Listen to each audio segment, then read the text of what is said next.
हिम्मत रख भरोसा रख, हिम्मत रख भरोसा रख, क्यों है गमों से चूर, पास होगा तू जरूर, ओ पास होगा तू जरूर, हो पास होगा तू जरूर, पास होगा तू जरूर। हिम्मत रख भरोसा रख, हिम्मत रख भरोसा रख, क्यों है गमों से चूर, पास होगा तू जरूर, ओ पास होगा तू जरूर। गुड इवनिंग भाई, गुड इवनिंग, गुड इवनिंग सारे अनु जी, की हाल चाल जी? वधिया हो सारे, तंदुरुस्त हो, फैमिली वधिया एकदम। बच्चा कह रहे हैं सर एनर्जी सी आ जाती है एकदम, एनर्जी रहनी चाहिए नालायकों। जून के एग्जाम आने वाले हैं, ठीक है? अब तो एग्जाम आने वाले, बस 1-2 महीनों की बात है। आग लगा देनी है इस बात को। अगर कोई किसी बच्चे के एग्जाम क्लियर नहीं हुए ना, अगर किसी के एग्जाम क्लियर हुए, फिर आप देख लेना जी, ठीक है जी? चलो इधर देखो ध्यान से। आज हमारी अमेंडमेंट क्लास नंबर 4 आज हम स्टार्ट करने जा रहे हैं। पहले मुझे ये बताओ अमेंडमेंट कैसी लग रही है? मुश्किल तो नहीं लग रही ना? मतलब बस मेरे को ये सुनने को ना मिले कि सर मुश्किल लग रही है। देखो मैं पूरी कोशिश कर रहा हूँ कि अमेंडमेंट बढ़िया तरीके से करें, विद एग्जाम्पल करें, प्रैक्टिकल क्वेश्चन साथ में करें, ताकि अगर एग्जाम के अंदर क्वेश्चन बने ना तो मेरी फैमिली का सिंगल बच्चा गलती ना करके आए जी, ठीक है जी? अच्छा, आज हमें जो अमेंडमेंट करनी है, कैपिटल गेन के चैप्टर की अमेंडमेंट करनी है, और ज़्यादा कोई मुश्किल अमेंडमेंट नहीं है। बट हाँ, एक अमेंडमेंट ऐसी है, मैं दोबारा से बोलूँगा कि बहुत सारे बच्चे ऐसे हैं जो उस अमेंडमेंट को गलत समझ रहे हैं, और एग्जाम में प्रैक्टिकल क्वेश्चन बनने के पूरे चांस है। उसका प्रैक्टिकल क्वेश्चन भी करवा दूंगा, मैं आपको समझा भी दूंगा, ताकि एग्जाम में आप गलती ना करो। अमेंडमेंट छोटी सी है, बट उसका प्रैक्टिकल क्वेश्चन जरूर बन सकता है जी, ठीक है? बाकी छोटी मोटी अमेंडमेंट्स हैं, उसको भी आज हम कंप्लीट करके कैपिटल गेन के अमेंडमेंट कंप्लीट करेंगे। फिर 2-3 चैप्टर हमारे और बचे हैं, बस 1-2 क्लास हमारी और लगेंगी। इनकम टैक्स की सारी अमेंडमेंट खत्म होने के बाद फिर हम जीएसटी के अमेंडमेंट करेंगे, फिर हम कस्टम के अमेंडमेंट करेंगे जी, और फिर फाइनली 11 तारीख से अपनी हम रिविजन क्लास स्टार्ट कर देंगे जी। डन है? पक्का पक्का जी? चलो इधर देखो ध्यान से। अच्छा, एक बार ना कैपिटल गेन की अमेंडमेंट स्टार्ट करने से पहले अपना वही ट्रेंड हम लेके चल रहे हैं जो कल हमने पीजीपी की अमेंडमेंट की थी। पहले मुझे ये बताओ, पीजीपी की अमेंडमेंट सारी समझ में आ गई है? पक्का? एक बार फटाफट से मुझे रिवीजन कराओगे? अरे बता दो भिंडी कलर के बच्चों, बच्चा कह रहा करवाएंगे करवाएंगे, करवाओगे ना? एक बार फटाफट सारे के सारे बच्चे चैट बॉक्स में लग जाओ कि पीजीपी के अंदर जो हमने 6 अमेंडमेंट की थी, वो 6 अमेंडमेंट कौन कौन सी थी। याद करो, अमेंडमेंट नंबर 1 मैंने कहा था सर, पीजीपी के अंदर आपने अमेंडमेंट नंबर 1 कहा था कि अपना जो इनटेंजिबल एसेट्स है, इनटेंजिबल एसेट्स में हम गुडविल कवर नहीं करेंगे, मतलब गुडविल पे डेप्रिसिएशन हमें अलाउड नहीं होगा। इनटेंजिबल पे तो मिलेगा, बट उसमें गुडविल कवर नहीं होगी, तो गुडविल पे डेप्रिसिएशन नहीं मिलेगा। अमेंडमेंट नंबर 1 ये थी। फिर अमेंडमेंट नंबर 2 ये बात कहती है कि देखो जी, आपको 2021 से गुडविल पे नहीं मिलेगा, 1920 तक तो मिलेगा ही, बट 2021 से नहीं मिलेगा। बट अगर आपने पहले का ही कोई आपका ब्लॉक बना हुआ है, उस केस में क्या ट्रीटमेंट करेंगे? तो गवर्नमेंट ने कहा था कोई दिक्कत वाली बात नहीं है, आप गुडविल की वैल्यू निकाल लो और टोटल ब्लॉक की वैल्यू में से गुडविल की वैल्यू हटा दो, तो बैलेंस ब्लॉक पे आप क्लेम कर लो, गुडविल पे आप क्लेम मत करो। अब वो वैल्यू कैसे निकालनी है, कल हमने प्रैक्टिकल क्वेश्चन करके भी देखा था। आपको ये एज्यूम करना है कि पूरे ब्लॉक में गुडविल ही एसेट है, तो गुडविल की जो भी आपकी कॉस्ट दी होगी जी, उसमें से जितना भी गुडविल का डेप्रीसिएशन है उसको माइनस करने के बाद जो बैलेंस गुडविल की WDV बचेगी 1920 में, 1920 का मतलब 31 मार्च 20 को जो भी गुडविल की WDV बचेगी उसको टोटल वैल्यू में से गुडविल की WDV माइनस कर देना, और बैलेंस जो WDV होगी उस पर क्लेम करोगे डेप्रीसिएशन। इसका प्रैक्टिकल क्वेश्चन कल के अमेंडमेंट क्लास के अंदर हमने किया था जी। तो जो बच्चे आज नए हैं, एक बार कल के अमेंडमेंट क्लास देख लेंगे, इसका प्रैक्टिकल क्वेश्चन कल हमने किया था। डन है जी? तो सिंपल सा मुद्दा बस ये निकल के आ रहा है कि आपको गुडविल की वैल्यू जो भी निकल के आ रही है, डेप्रीसिएशन माइनस करने के बाद उसको टोटल वैल्यू में से माइनस कर देना है, फिर बैलेंस वैल्यू पे क्लेम करोगे, बस गुडविल पे क्लेम नहीं करोगे, बस ये बात ध्यान दो। उसके बाद फिर अमेंडमेंट नंबर 3 ये बात कहते हैं कि जो भी एम्प्लॉई के वेलफेयर फंड होते हैं उसमें एम्प्लॉई जो पैसा देगा एम्प्लॉयर को वो जमा करवाना पड़ता है। अब जो रिटर्न फाइल करने की ड्यू डेट होगी वो ड्यू डेट नहीं है, जो भी उस फंड की ड्यू डेट होगी गवर्नमेंट के लिए वहां तक जमा करवाना पड़ेगा, और वो टाइम लिमिट क्या होगी, अगले महीने की 15 तारीख जो होगी वो हमारी डेट होगी। वो ये वाली अमेंडमेंट है जी।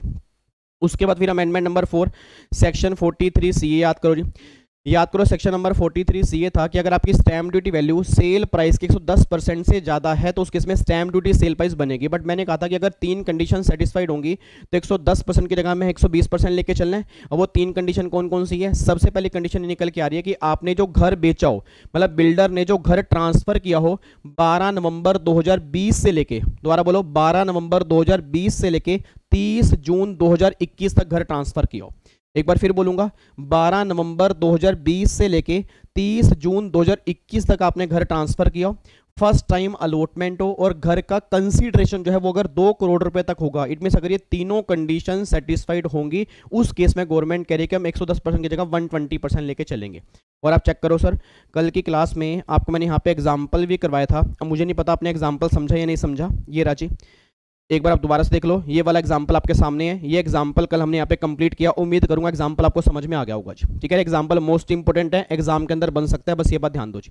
तो 3 कंडीशन अगर सेटिस्फाइड होंगी तो 110% की जगह में 120% लेके चलना पड़ेगा।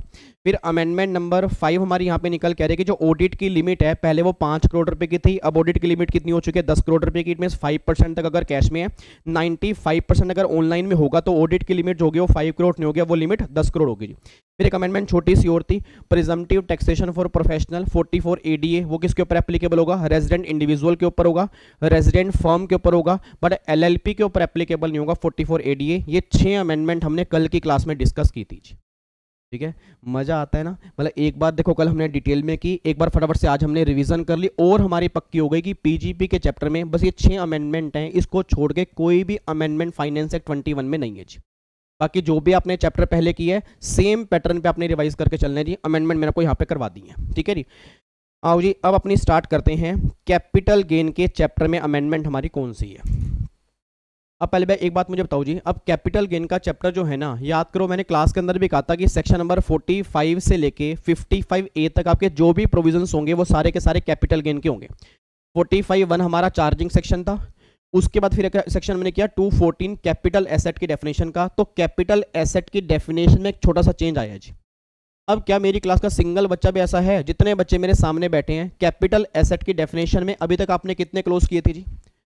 हेलो भैया, सीधो के बैठो, पहले बिल्कुल सीधो के बैठो नालायक, और मुझे फटाफट से एक बार चैट बॉक्स में लिख के बताओ कि आपने कैपिटल एसेट की डेफिनेशन में एक बार नोट्स ओपन करो, आपने कितने क्लोज किए होंगे? आपने 2 क्लोज किए होंगे, क्लोज नंबर A और क्लोज नंबर B। याद करो, क्लोज नंबर A में आपने क्या लिखा होगा कि property of any kind held by assessee whether और not connected with his business और profession is a capital asset. उसके अंदर मैंने कहा भी था कि आपके हाथ में कोई भी प्रॉपर्टी होगी, चाहे आपके बिजनेस से लिंक करेगी या नहीं करेगी, वो हर केस में कैपिटल एसेट मानी जाएगी। फिर सेकंड मैंने कहा था कि फॉरेन इंस्टीट्यूशनल इन्वेस्टर्स के हाथ में कोई भी सिक्योरिटी होगी उसको ऑलवेज क्या मानेंगे? Capital asset. अब उसमें C क्लोज नया उड़ चुका है जी, उसमें C क्लोज अब नया ऐड हो चुका है। मतलब कैपिटल एसेट की डेफिनेशन में 2 क्लोज नहीं है, अब वहां पे 3 क्लोज हैं। एक बार दोबारा बोलो, कैपिटल एसेट की डेफिनेशन में अब 2 क्लोज नहीं है, वहां पे 3 क्लोज है। क्लोज नंबर C जो है ना, अब वो नया इंसर्ट हो चुका है, क्लोज नंबर C आपके सामने है। एक बार चेक करो जी, वो ये बात कहते हैं कैपिटल एसेट मींस, पहले में तो प्रॉपर्टी ऑफ एनी काइंड, ये तो पहले भी था आज भी है। फिर फॉरेन इंस्टीट्यूशनल इन्वेस्टर्स के हाथ में कोई भी सिक्योरिटी है वो कैपिटल एसेट बनेगी, ये पहले भी किया था आज भी किया है। ये क्लोज नंबर C जो है ना, ये क्लोज नंबर C नया इंसर्ट हुआ है। अब क्लोज नंबर C में ये बात कहना चाह रहे हैं कि अगर कोई यूलिप है, यूलिप क्या होता है? Unit linked insurance policy. मैं दोबारा बोलूंगा, मैं लाइफ इंश्योरेंस पॉलिसी नहीं कह रहा सर, मैं लाइफ इंश्योरेंस पॉलिसी नहीं कह रहा, मैं कीमैन इंश्योरेंस पॉलिसी की बात नहीं कर रहा। एक यूनिट लिंक्ड इंश्योरेंस पॉलिसी होती है, तो गवर्नमेंट कह रही है जो यूलिप है ना, जो यूलिप है वो भी अब आपके हाथ में कैपिटल एसेट बनेगी और उसका ट्रीटमेंट भी आप कैपिटल गेन के अंदर करेंगे। अब बच्चा ये बात कहता है सर जो ये यूलिप होती है मतलब एक्चुअल में होता क्या, मतलब हमें ना समझ नहीं आ रहा है यूलिप मतलब गवर्नमेंट क्या कह रही है, मतलब टैक्सेबिलिटी इसकी कैसे होगी। अब सुना ध्यान से, गवर्नमेंट कहना क्या चाह रही है। पहले ये समझो कि यूलिप वाले केस में अभी तक क्या होता था। यूलिप वाले केस में ये लिखा था कि जो भी पैसा यूलिप का मिलेगा ना, जो भी पैसा यूलिप का मिलेगा वो सेक्शन 1010D है उसमें एग्जम्प्ट होता था। और सेक्शन 1010D में कब एग्जम्प्ट होता था? याद करो, आपने LIC वाले केस में किया होगा, वो 10% ऑफ सम एश्योर्ड, याद करो 10% ऑफ सम एश्योर्ड LIC वाले केस में किया ना कि सम एश्योर्ड का अगर 10% प्रीमियम पे करोगे तो 80C में डिडक्शन क्लेम कर लोगे और जो पैसा बाद में मिलेगा वो सेक्शन 1010D के अंदर एग्जम्प्ट होगा। एक बार मैं दोबारा बोल दूं, याद करो नालायकों, आपने LIC वाले केस में किया होगा, आपने 10% वाला केस भी किया होगा, हैंडीकैप वाले केस में 15% वाला केस भी किया होगा, और अगर पॉलिसी 1/4/12 से पहले की है तो लिमिट आपकी 20% होती थी। ठीक है नी, तो उसमें क्या था कि अगर आपने इतना प्रीमियम पे किया होगा तो 80C में 1.5 लाख रुपए तक का बेनिफिट क्लेम करोगे और जब वो पैसा बाद में मिलेगा तो पैसा LIC का सारा एग्जम्प्ट होगा जी। अब यूनिट लिंक्ड इंश्योरेंस पॉलिसी के केस में ना सेक्शन 1010D एप्लीकेबल होता है, बट ये जो है ये अमेंडमेंट एप्लीकेबल कब होगी? 1 Feb 2021 के बाद। रीजन, क्योंकि 1 फरवरी को बजट आता जी। जब श्रीमती निर्मला सीतारमण जी 1 फरवरी को बजट लेकर आई थी ना, तो उन्होंने कहा था जी आज के बाद से अगर कोई भी यूलिप प्लान लेगा जी, मैं दोबारा बोलूंगा, आज के बाद से अगर कोई भी यूलिप प्लान लेगा, आज के बाद से अगर कोई भी यूलिप प्लान लेगा, मतलब अगर किसी ने यूलिप प्लान 31 जनवरी तक लिया होगा उसमें कोई दिक्कत नहीं है, उसमें सेम ट्रीटमेंट होगा जो आप पहले करते थे। अगर किसी ने यूलिप प्लान 1 फेब 2021 या उसके बाद लिया होगा, उस केस में गवर्नमेंट कह रही है ये अमेंडमेंट एप्लीकेबल हो जाएगी। अब सुना ध्यान से, एक बात मैं कहना क्या चाहता हूं जी। अब अगर आपने यूलिप में आपने प्रीमियम पे किया, क्योंकि यूलिप भी क्या होती है सर, एक तरह की पॉलिसी होती है, यूनिट लिंक्ड इंश्योरेंस पॉलिसी, ये भी आपकी इंश्योरेंस पॉलिसी होती है। मैं दोबारा बोलूंगा, ये भी आपकी इंश्योरेंस पॉलिसी होती है। इसमें भी आप क्या पे करते हो, प्रीमियम पे करते हो। अब इसमें अभी तक ये लो लिखा हुआ था कि अगर 10% तक आप प्रीमियम पे करोगे, मतलब जो भी आपका सम एश्योर्ड है उसका अगर 10% अगर आप प्रीमियम पे करोगे तो एग्जम्प्ट है, अगर 10% से ऊपर पे करोगे तो पैसा वो बाद में टैक्सेबल हो जाएगा। अब सुना ध्यान से, अब गवर्नमेंट कहती है कि अगर आपने यूलिप ली है 1 फरवरी 2021 या उसके बाद, और अगर आप प्रीमियम पे कर रहे हो 2,50,000 रुपये तक, अगर आप प्रीमियम पे कर रहे हो 2,50,000 रुपये तक, तो उस केस में गवर्नमेंट कह रही है हम कोई भी टैक्सेबिलिटी नहीं करेंगे। और अगर आप प्रीमियम पे कर रहे हो 2,50,000 रुपये से ज़्यादा, फिर हम आपके हाथ में टैक्सेबिलिटी करेंगे, और टैक्सेबिलिटी कैपिटल गेन के चैप्टर में होगी, क्योंकि यूलिप को अब हम कैपिटल एसेट मानेंगे। सर एक बार दोबारा सर पहले मेरे को ये बताओ, मतलब जो ये अमेंडमेंट आई है वो किस सेक्शन के अंदर आई है? वो अमेंडमेंट आई है सेक्शन 214 के अंदर। सर सेक्शन 214 किसका है? कैपिटल एसेट का। सर उसमें तो अभी तक आपने 2 क्लोज करवाए थे जो हमें याद आ रहे हैं कि हमारे हाथ में कोई भी प्रॉपर्टी होगी वो कैपिटल एसेट बनेगी, वो आज भी है। सर फिर आपने एक क्लोज और कहा था कि फॉरेन इंस्टीट्यूशनल इन्वेस्टर्स के हाथ में कोई भी सिक्योरिटी होगी तो वो आज भी है। सर फिर क्या नया क्लोज इंसर्ट हुआ है? Answer is yes, clause number C insert हुआ है। मतलब जो आपने क्लास में डायग्राम बनाया होगा, जो बच्चे मेरी फैमिली के बच्चे होंगे, रेगुलर बैच वाले बच्चे होंगे, या अगर किसी टीचर से पढ़े आपने भी डायग्राम बनाया होगा, तो उसमें ना आपने अभी तक 2 बाइफर्केशन किए होंगे, तीसरा बाइफर्केशन आपको करना पड़ेगा।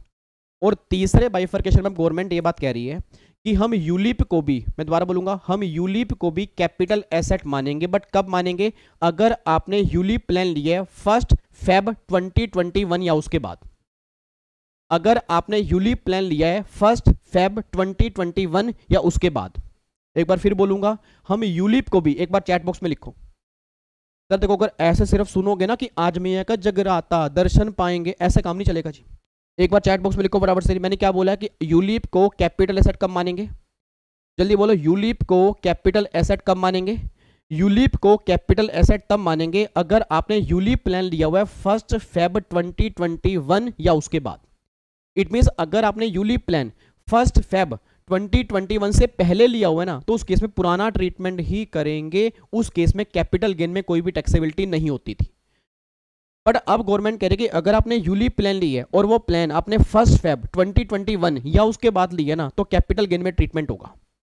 बट वो कैपिटल गेन में ट्रीटमेंट हर केस में नहीं होगा। एक बार चेक करना लो में क्या लिखा है। वो कह रहे हैं any unit linked insurance policy issued on or after 1 Feb 2021 to which exemption under section 1010D does not apply। मतलब क्या कहना चाह रहे हैं सर? वो कह रहे हैं to which exemption under section 1010D does not apply on account of, मतलब section 1010D की exemption apply नहीं होगी। कब apply नहीं होगी? चेक करो, premium payable exceeding 2,50,000 for any previous year during the terms of such policy.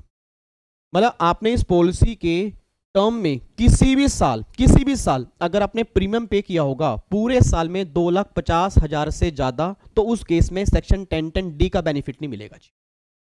उस case में सेक्शन 1010D का बेनिफिट नहीं मिलेगा। अगर आपने जितने टाइम की पॉलिसी है उसमें से किसी भी साल में अगर आपने प्रीमियम पे किया है 2.5 लाख से ऊपर, उस केस में 1010D नहीं मिलेगा। और मुझे पता है एक बच्चा सामने बैठा है, कहता सर मैं इस लॉ को ब्रेक करके दिखा दूंगा।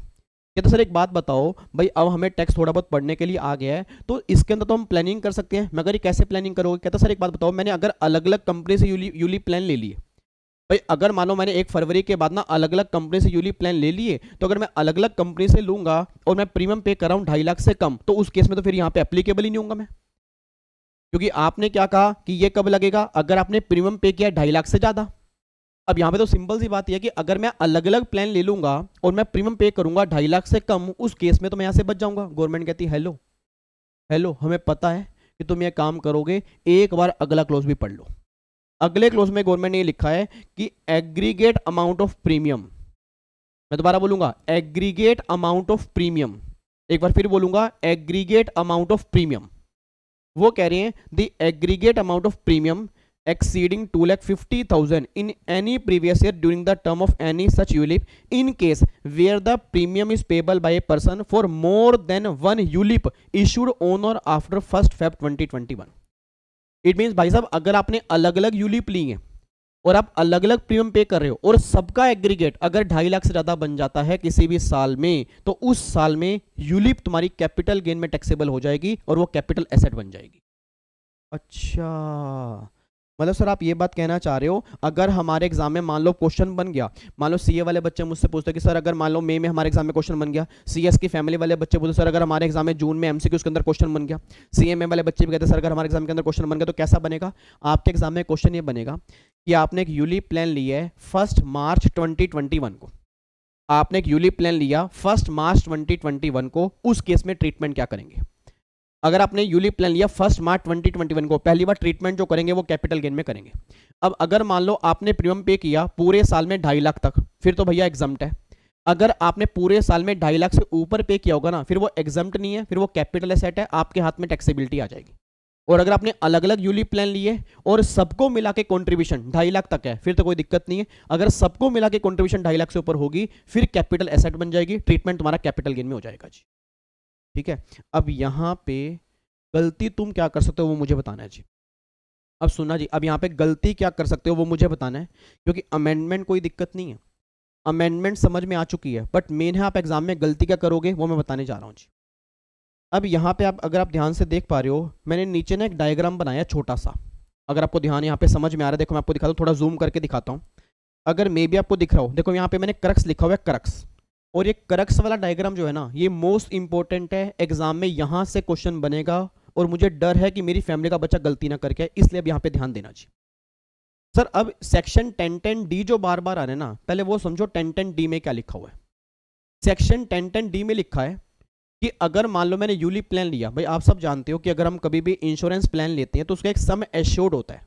सम एश्योर्ड का मतलब क्या है कि मैच्योरिटी पर मुझे कितना पैसा मिलेगा, सेम ना सम एश्योर्ड जो है वो यूलिप प्लान के अंदर भी होता है। तो गवर्नमेंट कह रही है, देख विवेक अभी तक क्या लिखा था भाई, अभी तक लॉ में ये लिखा था कि जो भी तेरा सम एश्योर्ड है, जो भी तेरा सम एश्योर्ड है उसका 10% तक अगर तू प्रीमियम पे करेगा ना, फिर तो वो 1010D में एग्जम्प्ट है। अभी तक 1010D में क्या लिखा था, हेलो भैया इधर सुनो ध्यान से, मैं सही बता रहा हूँ सर, अमेंडमेंट खुद पढ़ोगे या कहीं से भी देख लेना ना, क्लैरिटी नहीं मिलेगी। मैं आपको एग्जाम्पल इसलिए करवा रहा हूँ क्योंकि एग्जाम में अगर क्वेश्चन बनेगा आप गलती मत करके आ जाना। बहुत सारे बच्चे इस अमेंडमेंट को समझ नहीं पा रहे सर, वो रट के बैठ गए हैं। क्या रट के बैठ गए हैं कि यूलिप कैपिटल एसेट है। अब यूलिप कैपिटल एसेट तो है, ये तो आपने रट लिया, उसका ट्रीटमेंट क्या होगा वही तो समझना पड़ेगा ना। तो सुनना, अमेंडमेंट से पहले क्या था, अमेंडमेंट से पहले यह था कि अगर मान लो मैंने कोई यूलिप प्लान लिया, अमेंडमेंट से पहले अगर मैंने कोई यूलिप प्लान लिया, यूलिप की फुल फॉर्म पता लग गई ना, यूनिट लिंक्ड इंश्योरेंस प्लान, ये एक लाइफ इंश्योरेंस की तरह ही होता है जी। अब सुनो ध्यान से, मान लो मैंने एक यूलिप प्लान लिया, अब उस यूलिप प्लान में जो भी मेरा सम एश्योर्ड है ना, उसका 10% अगर मैं प्रीमियम पे करूंगा तो वो 1010D में एग्जम्प्ट होता था, और अगर 10% से ऊपर पे करूंगा तो वो 1010D में टैक्सेबल था। अब अमेंडमेंट के बाद गवर्नमेंट कह रही है कि अगर तुम्हारा प्रीमियम 10% से ज्यादा है वो तो आज भी टैक्सेबल है। अगर जो तुम प्रीमियम पे कर रहे हो अगर वो तुम्हारे सम एश्योर्ड का 10% से ज्यादा है वो तो आज भी टैक्सेबल है। बट अगर तुम प्रीमियम पे कर रहे हो 10% तक, अगर तुम 10% तक पे कर रहे हो और वो 10% अगर 2.5 लाख तक है, मैं दोबारा बोलूंगा, अगर वो 10% 2.5 लाख तक है तो एग्जम्प्ट है। बट अगर वो 10% तुम्हारा 2.5 लाख से ज्यादा बन जाता है तो अब वो टैक्सेबल हो जाएगा। मतलब अब लिमिट क्या है, 10% और 2.5 lakh, which ever is less. मैं दोबारा बोलूंगा, अब लिमिट गवर्नमेंट ने क्या कर दी है, 10% और 2.5 लाख रुपए, विच एवर इज लेस। मतलब 10% से ऊपर वाला प्रीमियम पहले भी टैक्सेबल था, आज भी टैक्सेबल है। सर लो को ध्यान से पढ़ो, लो में क्या लिखा हुआ है, वो कह रहे हैं सेक्शन 1010D की एग्जम्पशन नहीं मिलेगी। तो एग्जम्पशन मिलती ही कब थी, 10% तक मिलती थी। 10% से ऊपर तो पहले भी एग्जाम नहीं था सर, 10% से ऊपर तो पहले भी एग्जाम नहीं था ना, क्योंकि 10% की लिमिट कहां से आई है, आपको मैंने पहले भी कहा था, हैंडीकैप वाले केस में 15% की लिमिट होती है, नॉर्मल केस में 10% की लिमिट होती है। तो 10% से ऊपर तो पहले भी टैक्सेबल था। अब गवर्नमेंट कह रही है कि वो अब भी टैक्सेबल है, बट हाँ 10% तक पहले एग्जाम था, अब उसमें लिमिट 2.5 लाख की आ चुकी है। अब उसमें लिमिट 2.5 लाख की आ चुकी है। इट मीन्स अगर मान लो एग्जाम्पल के तौर पे आपको मैं एग्जाम्पल देता हूँ, मान लो मेरा सम एश्योर्ड 50 लाख रुपए है। हेलो भैया, इधर देखो, इधर देखो, मेरा सम एश्योर्ड 50 लाख रुपए है और मैं प्रीमियम पे करता हूँ मान लो 5 लाख रुपए का। मेरा सम एश्योर्ड 50 लाख रुपए का है और एक साल में मैं प्रीमियम पे कर रहा हूँ 5 लाख रुपए का। अब सोच के बोलना, मैंने प्रीमियम पे किया 5 लाख रुपए का, ये 50 लाख रुपए का कितने परसेंट हो गया? 10% हो गया। तो पहले गवर्नमेंट बोलती थी 10% है, 5 लाख रुपए है, कोई दिक्कत वाली बात नहीं, एग्जाम्शन में जाएगा। बट अब गवर्नमेंट कह रही है तो ये 10%, हाँ जी ध्यान से, है तो ये 10%, बट अब ये 2.5 लाख से ऊपर है, तो जितना 2.5 लाख तक है वो तो एग्जम्प्ट है, और जो 2.5 लाख से ऊपर होगा ना, वो जो होगा वो कैपिटल गेन में टैक्सेबल हो जाएगा। मतलब उसकी टैक्सेबिलिटी अब कैपिटल गेन में करेंगे, वो ये बात कहना चाहते हैं। तो पहले मेरे को ये बताओ जी, यूलिप प्लान में क्रक्स क्या निकल के आ रहा है? सर क्रक्स ये निकल के आ रहा है जो अभी तक हमें समझ में आया कि यूलिप प्लान अब कैपिटल एसेट की डेफिनेशन में कवर हो चुका है, बट वो तब कवर होगा अगर मैंने यूलिप प्लान लिया 1 फरवरी 2021 या उसके बाद, और वो तब कवर होगा अगर मेरा प्रीमियम 2.5 लाख से ज़्यादा है। और अगर मैंने एक से ज़्यादा यूलिप प्लान लिए तो सबको एग्रीगेट करके अगर 2.5 लाख से ऊपर होगा तो वो टैक्सेबल होगा, नहीं तो वो टैक्सेबल नहीं होगा। ये बात हमें समझ में आई। और सर फिर आपने हमें ये समझाया कि अगर हम प्रीमियम पे कर रहे हैं सम एश्योर्ड का 10% से ज़्यादा, वो तो पहले भी टैक्सेबल है। अगर 10% तक कर रहे हैं और वो 2.5 लाख तक आ रहा है फिर तो वो आज भी एग्जम्प्ट है। अगर 10% तक कर रहे हैं और वो 2.5 लाख से ऊपर है तो वो टैक्सेबल हो जाएगा। देखो मैंने यहाँ पे क्या लिखा हुआ है जी, देखो जी, प्रीमियम पे कर रहे हो आफ्टर 1 Feb 2021, अगर वो 10% से ऊपर है तो वो टैक्सेबल है जी।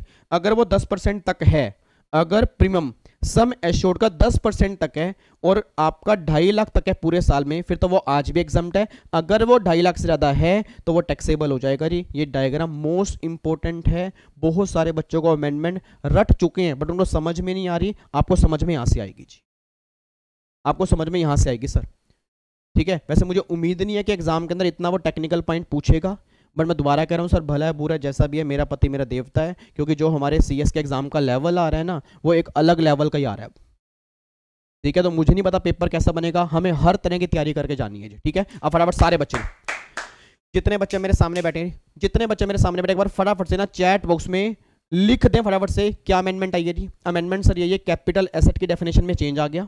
अब 3 क्लोज होंगे, clause number A, clause number B, clause number C. A और बी पहले भी थे, क्लोज नंबर सी नया इंसर्ट हो गया। ए के अंदर क्या था कि प्रॉपर्टी आपके हाथ में कोई भी है, हर प्रॉपर्टी कैपिटल एसेट बनेगी। बी के हाथ में क्या था, फॉरेन इंस्टीट्यूशनल इन्वेस्टर्स के हाथ में कोई भी सिक्योरिटी होगी वो कैपिटल एसेट बनेगी। सी के अंदर गवर्नमेंट कह रही है कि यूलिप प्लान, जो आपका यूलिप प्लान है वो भी कैपिटल एसेट बन जाएगा। कब? अगर वो यूलिप इशू की है 1 Feb 2021 या उसके बाद। बट वो कब टैक्सेबिलिटी होगी री? अगर प्रीमियम आपने पे किया 2.5 लाख से ज़्यादा, या अगर आपकी मोर देन 1 यूलिप है, आप एग्रीगेट वैल्यू पे कर रहे हो पूरे साल में 2.5 लाख से ऊपर, तब वो टैक्सेबल होगा, नहीं तो वो टैक्सेबल नहीं होगा, ठीक है। ये पॉइंट क्लियर हो गया। फिर मैंने एक डायग्राम बनाया, मैं अगर देखो अगर आप 10% तक पे कर रहे हो तो 2.5 लाख रुपए तक एग्जम्प्ट है। अगर 10% या बट 2.5 लाख से ऊपर है तो वो टैक्सेबल हो जाएगा। और अगर प्रीमियम 10% से ज़्यादा है वो तो वैसे ही 1010D में एग्जम्प्ट होता ही नहीं है, वो तो वैसे ही टैक्सेबल होता है जी। ये बात क्लियर है जी। अच्छा, बच्चा ये बात कहता है सर जैसे आपने बोला कि यूलिप कैपिटल एसेट है तो इसकी टैक्सेबिलिटी कैसे होगी? उसके लिए गवर्नमेंट ने एक नया सेक्शन बनाया, सेक्शन 45(1)(b). सेक्शन 45(1)(b) याद करो सर, जो बच्चे मेरे रेगुलर बैच वाले हैं उम्मीद करूंगा आपको याद आ जाएगा। कैपिटल गेन के अंदर एक पॉइंट मैंने कहा था कि कैपिटल गेन का लॉ ये बात कहता है कि जिस ईयर में ट्रांसफर करोगे उस ईयर में टैक्सेबल करेंगे। कैपिटल गेन का लॉ ये बात कहता है कि जिस ईयर में ट्रांसफर करोगे उस ईयर में टैक्सेबल करेंगे जी। उसकी आपने एक्सेप्शन की थी 45(1)(a), 45(2), 45(5) और 45(5)(a). उसमें एक और एक्सेप्शन जुड़ चुकी है 45(1)(b). बट 45(1)(b) को मैं इररेलीवेंट बोलूंगा, नॉट रेलिवेंट बोलूंगा एग्जाम के लिए। रीजन, क्योंकि अभी गवर्नमेंट ने इसके रूल्स बनाए नहीं है। गवर्नमेंट ने कहा है कि यूलिप की टैक्सेबिलिटी हम कैपिटल गेन में करेंगे। किस तरह से टैक्सेबिलिटी करेंगे? एज मे बी प्रिस्क्राइब, और वो गवर्नमेंट ने अभी तक प्रिस्क्राइब किया ही नहीं है। पर हाँ, सिंपल सी बात है कि जो पैसा मुझे मैच्योरिटी पर मिलेगा यूलिप की, वो मेरा सेल प्राइस बन जाएगा। जितना मैंने प्रीमियम पे किया होगा वो मेरी कॉस्ट बन जाएगी, मेरे हाथ में कैपिटल गेन आ जाएगा। बट उसकी टैक्सेबिलिटी कैसे होगी, कंप्यूटेशन किस तरह से होगी, देखो मैं आपको दिखाता हूँ उसमें क्या लिखा है।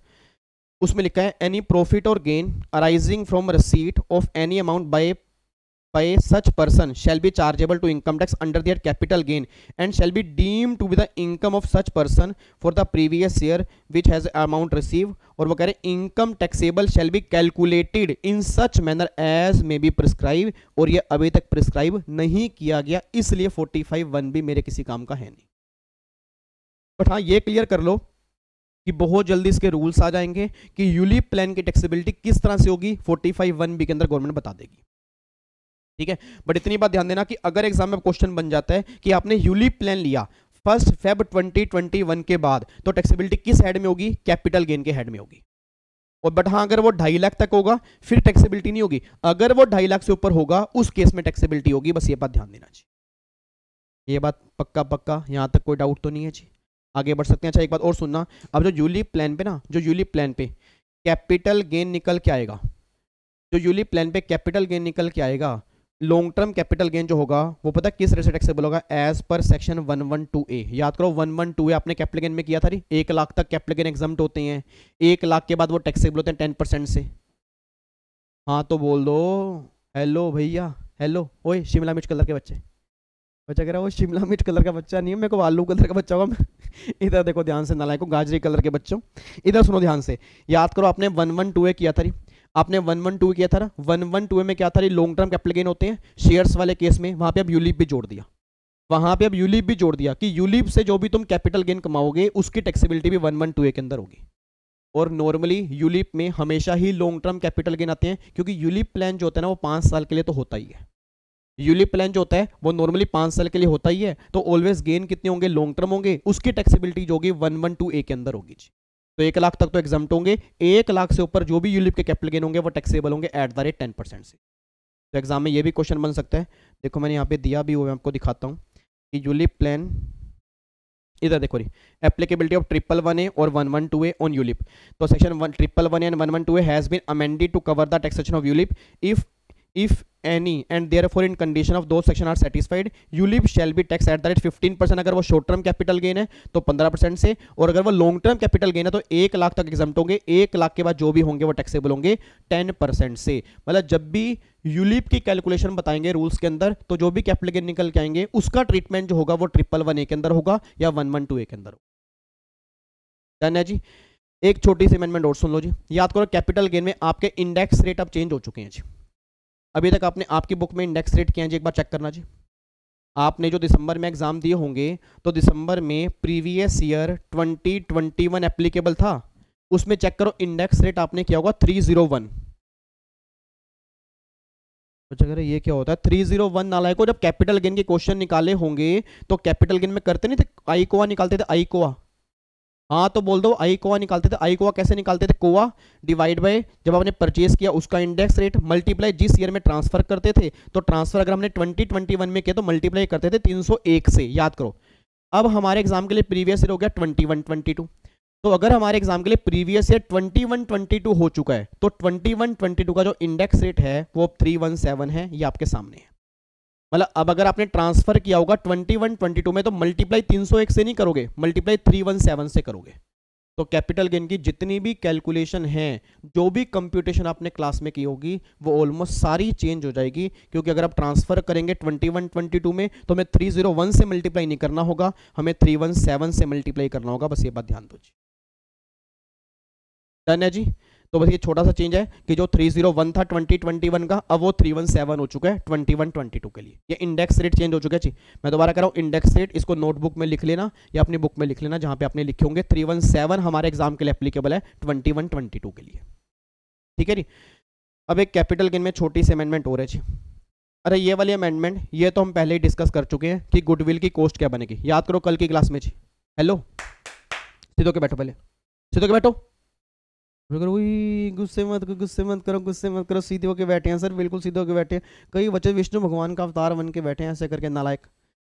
अब एक बात मुझे बताओ जी, कल की क्लास में, हाँ जी भैया, अरे इधर देख ले भाई, क्या कारण लाग रहे, इधर देख लेना भाई, 2 मिनट तो रुक जा यार, अभी खत्म हो जाएगी, फिर बातें कर लियो, 2 मिनट यहाँ पे देख लेना। बेबी को बाद में मैसेज कर देना कि हेलो बेबी अभी मैं बिजी हूँ, बोल दो उसको, बेबी बोल दो बेबी को पढ़ाई पसंद है, बोल दो कि 7 से 8 बेबी को पढ़ाई पसंद है, बोल दिया करो। हाँ इधर देखो ध्यान से। अब याद करो सर, गुडविल वाले केस में आपने कल की क्लास में, आपको मैंने कल भी कहा था कि जो भी आपने गुडविल की WDV निकाली थी ना, वो कैपिटल गेन में गुडविल की कॉस्ट बन जाएगी। क्योंकि मैंने क्या कहा था, गुडविल अब बिजनेस में टैक्सेबल नहीं होगी, डेप्रीसिएशन नहीं मिलेगा, वो अब टैक्सेबल किस में होगी, कैपिटल गेन में। तो जब भी गुडविल ट्रांसफर करोगे तो कॉस्ट क्या बनेगी, जो डेप्रीसिएशन माइनस करने के बाद गुडविल की वैल्यू बची थी वो गुडविल की कॉस्ट बन जाएगी। और हाँ, अगर गुडविल आपकी चाहे बिजनेस की हो चाहे प्रोफेशन की हो। अच्छा, एक बात और ध्यान देना जी, सेक्शन नंबर 55 जो हमने कोआ वाला किया था, वहां पे गुडविल ऑफ बिजनेस और प्रोफेशन भी अब वहां पे आ चुका है। मतलब याद करो, मैं जब मैं कई अगर बच्चे पुराने होंगे जिनका मे भी पिछले साल अगर मतलब पिछले साल भी क्लियर नहीं हुआ शायद, वैसे तो भगवान करे ऐसे बच्चे ना हो, बट अगर बाई चांस आपने पिछले साल से पहले का लो पढ़ा हुआ है तो याद करो कैपिटल गेन के अंदर हम पढ़ते थे गुडविल ऑफ बिजनेस अगर वो सेल्फ जनरेटेड है तो कॉस्ट बनती थी नील। गुडविल ऑफ प्रोफेशन वाले केस में कैपिटल गेन नहीं लगता था क्योंकि वहां पे एक सुप्रीम कोर्ट की जजमेंट थी। फिर पिछली बार ये अमेंडमेंट आ गई। पिछली बार अमेंडमेंट क्या आई थी कि अब गुडविल चाहे बिजनेस की हो चाहे प्रोफेशन की हो, दोनों केस में कैपिटल गेन लगेगा। मतलब प्रोफेशनल की गुडविल भी कवर कर ली, और अगर वो सेल्फ जनरेटेड हैं तो कॉस्ट बनेगी नील, ऑब्वियस सी बात है।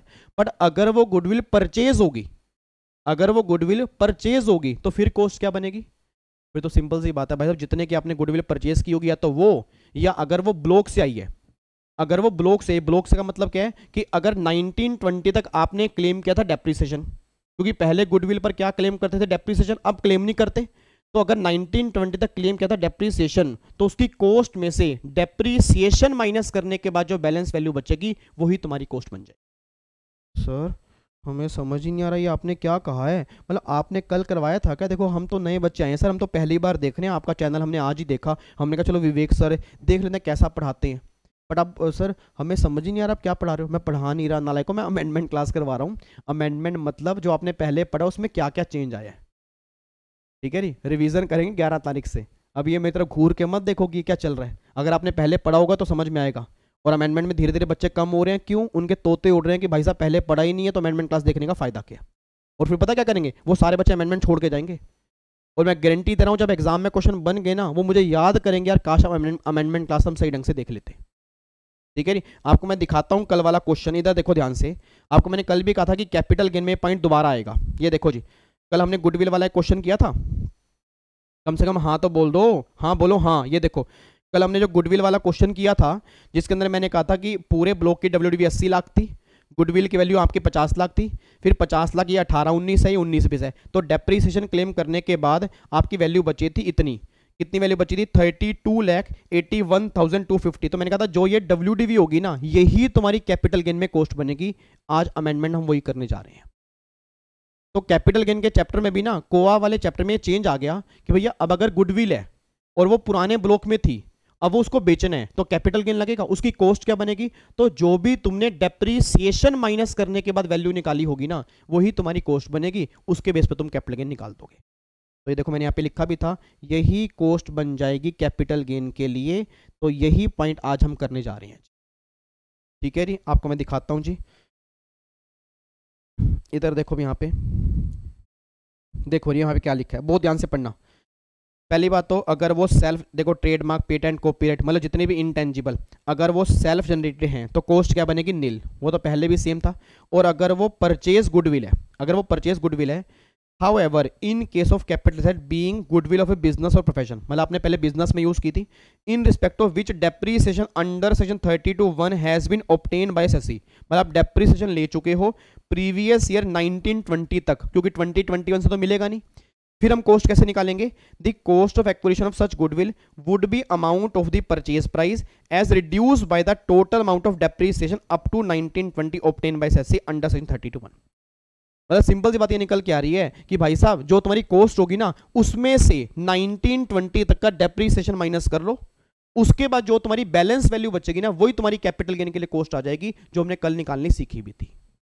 ठीक है, तो सेम वही अमेंडमेंट कैपिटल गेन के अंदर भी आई है, क्योंकि अब गुडविल का ट्रीटमेंट जो करेंगे वो कैपिटल गेन में करेंगे। सेम पॉइंट यहाँ पे भी लिखा हुआ है कि अगर प्रीवियस ओनर ने गुडविल परचेज की है तो सेम वही डेप्रीसिएशन माइनस करने के बाद जो वैल्यू बचेगी वो तुम्हारी कॉस्ट बनेगी।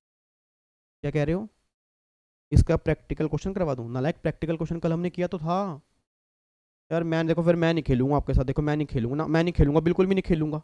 मतलब कल हमने प्रैक्टिकल क्वेश्चन किया वो सेम ही तो था, वहां पे हमने निकालना यही तो सीखा था। मतलब वहां पे हमने निकालना सीखा कि WDV बैलेंस कैसे निकालते हैं। तो उसके लिए गुडविल की वैल्यू निकाली, तो टोटल वैल्यू में से गुडविल की वैल्यू माइनस करके बैलेंस वैल्यू आ गई, वो WDV है। तो जो आपने गुडविल की वैल्यू निकाली, अब कैपिटल गेन में वही तो कॉस्ट बनेगी ना, क्योंकि मान लो मैंने गुडविल सोच के बोलना, इधर देखो ध्यान से नालायक, आप मेरा दिल तोड़ देते हो। इधर देखो, मान लो 50 लाख रुपए की आपने गुडविल ली और 2 साल में डेप्रिसिएशन क्लेम कर लिया आपने 10 लाख रुपए का, तो 10 लाख तो अलाउड हो ही चुके हैं, 40 लाख वो अलाउड नहीं हुआ ना, तो 40 लाख की तो कॉस्ट बनेगी ना, क्योंकि 10 लाख तो अलाउड हो गए हैं। यही गवर्नमेंट तो कहना चाह रही है कि जो डेप्रिसिएशन क्लेम कर लिया उसको माइनस कर दो, बैलेंस तुम्हारी कॉस्ट होगी, कैपिटल गेन में उसके बेस पे टैक्सेबल कर दो जी, बस। ठीक है, तो ये चेंज आया है जी सेक्शन नंबर 55 कोआ वाले केस के अंदर। और अगर गुडविल सेल्फ जनरेटेड है तो कॉस्ट क्या बनेगी, नील, वो तुम्हें पहले भी पता है। अच्छा, अब यहां पे एक छोटा सा लास्ट चेंज है सेक्शन नंबर 50B, ये हमारा चेंज है जी स्लम सेल के अंदर। याद करो आपने सेक्शन 50B स्लम सेल वाला किया था जी, याद आ रहा है कुछ, याद आ रहा है स्लम सेल वाला? जो बच्चे रेगुलर बैच के हैं कुछ मेरे को चैट बॉक्स के अंदर याद करवाएंगे। स्लम सेल वाले केस में मैंने आपको एक एग्जांपल दिया था रेमंड्स कंपनी का, याद करो रेमंड्स कंपनी का। आपको मैंने कहा था रेमंड्स कंपनी ने अपना सीमेंट का बिजनेस स्टार्ट किया था और अपना पूरा का पूरा सीमेंट का बिजनेस बेच दिया था, एक कंपनी थी लफार्जे कंपनी को सेल किया था 6000 करोड़ रुपए का। और आपको मैंने क्लास के अंदर भी कहा था स्लम सेल का मतलब क्या होता है, sale for a lump sum consideration. मतलब अगर किसी पर्सन ने अपनी पूरी अंडरटेकिंग ही ट्रांसफर कर दी, अगर पूरा डिवीजन ही आपने ट्रांसफर कर दिया, तो उसको बोलते हैं स्लम सेल। और जो भी हम कैपिटल गेन की टैक्सेबिलिटी निकालेंगे वो इंडिविजुअल एसेट पे नहीं निकालेंगे, पूरे डिवीजन को ही, पूरी अंडरटेकिंग को ही एक कैपिटल एसेट मान लेंगे, उसके बेस पे हम टैक्सेबल ट्रीटमेंट करते हैं। अब बच्चा कह रहे हैं हाँ सर ये याद आ गया, इसके आपने स्लम सेल के बारे में कुछ कहा था, तो उसमें चेंज क्या आया है? उसमें चेंज ये आया है कि अभी तक हम क्या करते थे, जितने की आपने अंडरटेकिंग बेची, तो जितने की भी आपने अंडरटेकिंग बेची उसको हम सेल प्राइस बोलते थे। बट यहाँ पे लोगों ने अंधाधुंध टैक्स की इवेजन करना स्टार्ट कर दिया था, क्योंकि वो कंसीडरेशन कम दिखाते थे, कैपिटल गेन कम आता था, तो भाई साहब गवर्नमेंट बोलती थी एक तो हमने पूरी अंडरटेकिंग को कैपिटल एसेट बना दिया और तुम फिर हमें सेल प्राइस गलत दिखा रहे हो। तो अब 50B में गवर्नमेंट ने लिख दिया कि अब जितने का तुमने अंडरटेकिंग बेची, जितने की तुमने अंडरटेकिंग बेची वो तुम्हारा सेल प्राइस नहीं है, जो फेयर मार्केट वैल्यू होगी ना अब वो तुम्हारा सेल प्राइस बनेगा। और ये फेयर मार्केट वैल्यू कैसे निकालेंगे, उसके लिए गवर्नमेंट ने एक रूल बनाया है, रूल नंबर 11 UAE, जो हमारे सिलेबस में नहीं है जी।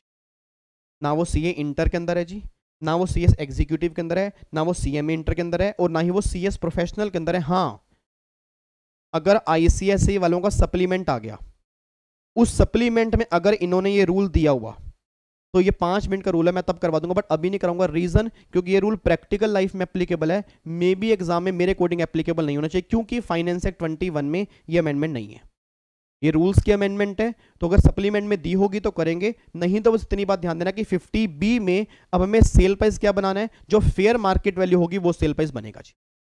आपको मैं इतना क्लियर कर देता हूं कि फेयर मार्केट वैल्यू पता कैसे निकलती है। अब रूल नंबर 11 UAE के अंदर ना इन्होंने 2 FMV दिए हैं, और पता क्या कह रहे हैं, इन दोनों में से जो भी तुम्हारी हायर होगी वो तुम्हारी FMV मानेंगे। अगर आपके एग्जाम में क्वेश्चन बन जाए जी, अगर मेरे CS एग्जीक्यूटिव वाले जो बच्चे हैं, अगर उनके एग्जाम में क्वेश्चन बन जाए, या CA वालों के एग्जाम के अंदर क्वेश्चन बन जाए, या CMA के एग्जाम के अंदर क्वेश्चन बन जाए कि आपको क्वेश्चन में 2 FMV दी हैं, आपको क्वेश्चन में 2 FMV दी हैं, तो उन दोनों में से जो भी हायर वाली FMV होगी ना वो 50B के सेल प्राइस बनेगा। आपको देखो मैंने यहाँ पे क्या लिखा है कि fair market value of the capital asset as on the rate of transfer calculated in the prescribed manner, और ये मैनर इन्होंने ये रूल में प्रिस्क्राइब कर दिया। और इस रूल में उसने बोलता है कि FMV1 और FMV2 इनमें से हायर तुम ले लो। अब FMV1 में क्या है कि जो तुमने कंसीडरेशन रिसीव किया उसकी फेयर मार्केट वैल्यू क्या है वो निकालो। भाई मान लो मैंने पूरी अंडरटेकिंग बेची जी, मैंने पूरा डिवीजन बेचा, तो मैंने आपसे जो भी पैसा लिया, चाहे वो मनी फॉर्म में लिया चाहे वो नॉन मनी फॉर्म में लिया, उसकी फेयर मार्केट वैल्यू एक तो ये आ गई। और जो मैंने अंडरटेकिंग बेची है उस पूरी अंडरटेकिंग की फेयर मार्केट वैल्यू क्या है, एक वो निकाल लो, विच एवर इज हायर, इसको तुम सेल प्राइस बना के चलोगे, इसके बेस पे कैपिटल गेन आएगा जी। अच्छा सर एक मिनट एक बार दोबारा, मतलब पहली बात तो ये चेंज आया है कि अभी तक हम स्लम सेल में क्या करते थे, जितने की अंडरटेकिंग बेचते थे वो सेल प्राइस बनता था, तो वो गवर्नमेंट ने खत्म कर दिया। Answer is yes. ठीक है सर, चलो सर तो सर फिर चेंज क्या आया, अब गवर्नमेंट कहती है भाई जो तुम्हारी फेयर मार्केट वैल्यू होगी उसको हम सेल प्राइस बनाएंगे। अब फेयर मार्केट वैल्यू कैसे निकालेंगे, रूल नंबर 11 यूएई के अकॉर्डिंग। और रूल नंबर 11 यूएई में दो एफएमवी निकलती हैं, एफएमवी 1 एफएमवी 2, इनमें से जो हायर आपकी एफएमवी होगी वो तुम्हारा सेल प्राइस बनेगा। और पहले एफएमवी ये बात कहती है कि जो तुम्हें कंसीडरेशन मिला सामने से, चाहे मनी फॉर्म में मिला चाहे नॉन मनी फॉर्म में मिला, इसकी फेयर मार्केट वैल्यू निकाल लो। एक तो एफएमवी ये है, और फिर जो तुमने अंडरटेकिंग बेची उसकी फेयर मार्केट वैल्यू क्या है वो निकाल लो। तो ये दोनों एफएमवी से जो हायर होगी उस हायर वाली एफएमवी को तुम सेल प्राइस बनाओगे। ठीक है, अब ये एफएमवी कैसे निकालनी है वो इस रूल के अंदर दिया हुआ, बिल्कुल बेसिक है, बट इसको अभी हम डिस्कस नहीं करेंगे। रीजन बिंग क्योंकि फाइनेंस एक्ट की अमेंडमेंट नहीं है, सीए इंटर में तो एप्लीकेबल है ही नहीं, इंस्टीट्यूट ने उनके बोल दिया। सीएस वालों के एग्जाम में भी एप्लीकेबल नहीं होनी चाहिए मेरे अकॉर्डिंग, बट सप्लीमेंट की वेट करेंगे। अगर आ गया तो मैंने पहले भी कहा था सप्लीमेंट में जो भी थोड़े बहुत ज़्यादा या कम चेंजेस होंगे उसको मैं क्लियर कर दूंगा। बस अभी के लिए इतनी बात ध्यान दो कि 50B जो हमारा स्लम सेल का है उसका सेल प्राइस आप एफएमवी मानेंगे, और एफएमवी 2 होंगी, एफएमवी 1 और 2, इन दोनों में से जो भी हायर एफएमवी होगी उसको सेल प्राइस बना के हम कैपिटल गेन निकालेंगे। और एफएमवी 1 क्या है, जो पैसा मुझे बदले में मिला, मैंने आपको अंडरटेकिंग बेची, उसके बदले जो मुझे पैसा मिला चाहे मनी में चाहे नॉन मनी में उसकी एफएमवी, और जो मैंने अंडरटेकिंग बेची उस अंडरटेकिंग की एफएमवी क्या है, सेकंड एफएमवी वो है। इनमें से हायर वाली जो होगी वो तुम्हारा सेल प्राइस बनेगा। ठीक है, तो ये 6 अमेंडमेंट बस हैं कैपिटल गेन के चैप्टर में। सर सच बताएं, मैं कहा नहीं नहीं, ये क्या मतलब है सर सच बताएं, मैं कहा सच बताओ सर, 5 मिनट चाहे और लगा दो प्लीज, रिक्वेस्ट आपसे सर, 5 मिनट और लगा दो, एक बार पूरे की पूरी ना रिवीजन फटाफट से बता दो। सर हम ना लेट आए थे तो ना फिर मतलब आप समझ सकते हो, मतलब आप तो समझ सकते हो ना, देखो आप तो टाइम के पंचुअल हो, बट हम नहीं है सर, हम ना कभी कभी लेट आते हैं। हमें पता है कि विवेक सर तो आएंगे टाइम से, विवेक सर का तो अब काम है, अब देखो मई तक आएंगे, हम अपनी मर्जी से आएंगे, हम अपनी मर्जी से आएंगे, विवेक सर आके बैठ जाएंगे, बट फिर भी चलो सर अगर हम लेट आए हैं तो प्लीज़ एक बार हमें रिवीजन करा दो। ओके, बट मैं अकेला नहीं कराऊंगा, आप भी रिवीजन कराओगे। अगर आप यस बोलते हो तो रिवीजन स्टार्ट करते हैं। यस बोलते हो एक बार फटाफट चैट बॉक्स में लिख के बताओ, फिर मुझे जल्दी चैट बॉक्स में लिख के बताओ यस, पक्का पक्का ना। आओ जी एक बार फटाफट से रिवीजन करते हैं, 6 की 6 अमेंडमेंट कौन सी हैं, आओ जी स्टार्टिंग से एक बार रिवाइज करते हैं। अमेंडमेंट नंबर 1, अमेंडमेंट नंबर 1 में पहली बात जो है वो कैपिटल एसेट की डेफिनेशन में आई है जी। कैपिटल एसेट में अभी तक आपके ए क्लोज था, बी क्लोज था, अब सी क्लोज भी आ गया। ए क्लोज में लिखा था किसी भी तरह की प्रॉपर्टी आपके हाथ में कैपिटल एसेट बनेगी, बी के हाथ में लिखा था फाइनेंशियल फॉरेन इंस्टीट्यूशन इन्वेस्टर्स के हाथ में कोई भी सिक्योरिटी होगी वो कैपिटल एसेट बनेगी। अब सी क्लोज ये बात कहता है कि यूलिप प्लान, यूलिप प्लान भी कैपिटल एसेट की डेफिनेशन में कवर हो जाएंगे, बट वो कब कवर होंगे, अगर जो आप प्रीमियम पे कर रहे हो वो 2.5 लाख से ऊपर है, अगर मोर देन 1 यूलिप है तो एग्रीगेट वैल्यू किसी भी साल अगर 2.5 लाख से ऊपर जाती है तो यहाँ पे कवर हो जाएगी। बट आपने जो यूलिप प्लान लिया है वो 1 फरवरी 2021 या उसके बाद लिया हो, ये डेट हमारे बहुत काम की है। अगर आपने यूलिप प्लान लिया है 1 फरवरी 2021 या उसके बाद फिर कैपिटल एसेट में चेंज आया, उससे पहले अगर आपने कोई भी यूलिप प्लान लिया उसका ट्रीटमेंट हम कैपिटल गेन में नहीं करते थे। फिर क्रक्स क्या निकल के आया जी, एक सेक्शन 1010D है, उसमें लिखा है कि यूलिप जो प्लान आपने लिया उसके सम एश्योर्ड, जो भी उसका सम एश्योर्ड होगा, अगर उस सम एश्योर्ड का 10% से ऊपर आपने प्रीमियम पे किया होगा, वो तो पहले भी टैक्सेबल था आज भी टैक्सेबल है, उसमें कोई चेंज नहीं है। अगर 10% तक आपने प्रीमियम पे किया तो पहले एग्जम्प्ट था पूरा, पहले कोई 2.5 लाख रुपए की लिमिट नहीं थी। अब गवर्नमेंट कह रही है कि अगर तुमने 10% पे किया और वो 10% 2.5 लाख तक है, अगर वो 10% 2.5 लाख तक है फिर तो अब भी कोई ट्रीटमेंट नहीं है। बट अगर वो है तो 10%, बट अगर वो 2.5 लाख से ऊपर तुम प्रीमियम पे कर रहे हो तो 2.5 लाख तक तो एग्जम्प्ट होगा, और ऊपर जो भी प्रीमियम होगा वो तुम्हारे हाथ में टैक्सेबल होगा जी। अब गवर्नमेंट ये बात कहना चाहती है, तो गवर्नमेंट ने एक रेंज लगा दी है, एक कैप लगा दी है यूलिप वाले केस में 2.5 लाख की, बस ये बात ध्यान दो। अमेंडमेंट नंबर 1 क्लियर होगी। फिर अमेंडमेंट नंबर 2 में क्या लिखा हुआ है, अमेंडमेंट नंबर 2 ये बात कहती है कि जो इसकी टैक्सेबिलिटी करेंगे सेक्शन 45 1B के अंदर करेंगे, 1B के अंदर करेंगे। अब कब करेंगे, जब यूलिप प्लान से पैसा मिलेगा। कैसे करेंगे, कैलकुलेशन कैसी होगी, एज मे बी प्रिस्क्राइब, और वो अभी तक गवर्नमेंट ने प्रिस्क्राइब नहीं किया। और फिर गवर्नमेंट ने कहा जो भी तुम्हारे कैपिटल गेन होंगे, चाहे वो शॉर्ट टर्म होंगे चाहे वो लॉन्ग टर्म होंगे, उसका ट्रीटमेंट हम करेंगे 111 या 112 में। 111 15% और 112 1 लाख रुपए एग्जाम, 1 लाख के बाद फिर वो 10% टैक्सेबल होंगे। ये गवर्नमेंट ने बात यहाँ पे लिख दी है। तो मेरे अकॉर्डिंग ये एग्जाम में क्वेश्चन बनने के चांसेस नहीं है, बट हाँ ये वाला क्वेश्चन जरूर बन सकता है। वो आपसे पूछेंगे यूलिप की लिमिट कितनी है, 2.5 लाख रुपए की। दोबारा बोलो, यूलिप की लिमिट कितनी है, 2.5 लाख रुपए की। 2.5 लाख से ऊपर टैक्सेबल होगा, 2.5 लाख तक कुछ भी टैक्सेबल नहीं होगा। अमेंडमेंट नंबर 3, फिर अगर आपने गुडविल परचेज की है, उसके बाद आप बेच रहे हो, तो गुडविल की कॉस्ट क्या बनेगी? अगर गुडविल सेल्फ जनरेटेड है, चाहे बिजनेस की चाहे प्रोफेशन की, फिर तो बनेगी नील। अगर वो एक्वायर है, परचेज है, अगर जितने की परचेज की होगी वो कॉस्ट बनेगी। बट अगर वो पुरानी गुडविल चलती आ रही है किसी ब्लॉक में, क्योंकि पहले क्लेम करते थे डेप्रिसिएशन, अब क्लेम करेंगे नहीं। कब से नहीं क्लेम करेंगे? प्रीवियस ईयर 2021 से, तो 1920 तक क्लेम करेंगे। तो गवर्नमेंट ने कहा जो भी तुमने गुडविल परचेज की होगी उसमें से डेप्रीसिएशन माइनस करके 1920 तक का जो बैलेंस वैल्यू बचेगी ना, वही तुम्हारी कॉस्ट बन जाएगी। उसके बेस पर तुम कैपिटल गेन निकाल दो। ये गवर्नमेंट ने यहाँ पे लिख दिया अमेंडमेंट नंबर 3। डन है जी। उसके बाद फिर अमेंडमेंट नंबर 4 क्या जी? अमेंडमेंट नंबर 4 स्लम सेल वाले केस में, स्लम सेल वाले केस में पूरी अंडरटेकिंग बेचते हो, पूरा डिवीजन बेचते हो, कैपिटल गेन में ट्रीटमेंट करते हैं। अभी तक क्या था, जो पैसा लोगे वही तुम्हारा सेल प्राइस बनेगा। अब गवर्नमेंट कहती है कि जो फेयर मार्केट वैल्यू होगी वो तुम्हारा सेल प्राइस बनेगा। एफएमवी 1 और 2 whichever is higher. FMV 1 क्या निकल के होगी? जो तुमने पैसा सामने वाली पार्टी से लिया, चाहे मनी चाहे नॉन मनी, उसकी एफएमवी, और फिर जो तुमने अंडरटेकिंग बेची उसकी एफएमवी। इनमें से जो हायर होगी ना, वो तुम्हारी एफएमवी सेल प्राइस बन जाएगी 50B। और ये निकालिए रूल नंबर 11 यूए के अंदर, जो अभी हमारे एग्जाम के लिए एप्लीकेबल नहीं है। फिर उसके बाद इंडेक्स रेट चेंज हो गया। जो कॉस्ट इन्फ्लेशन इंडेक्स था 301, वो प्रीवियस ईयर 2021 के लिए था।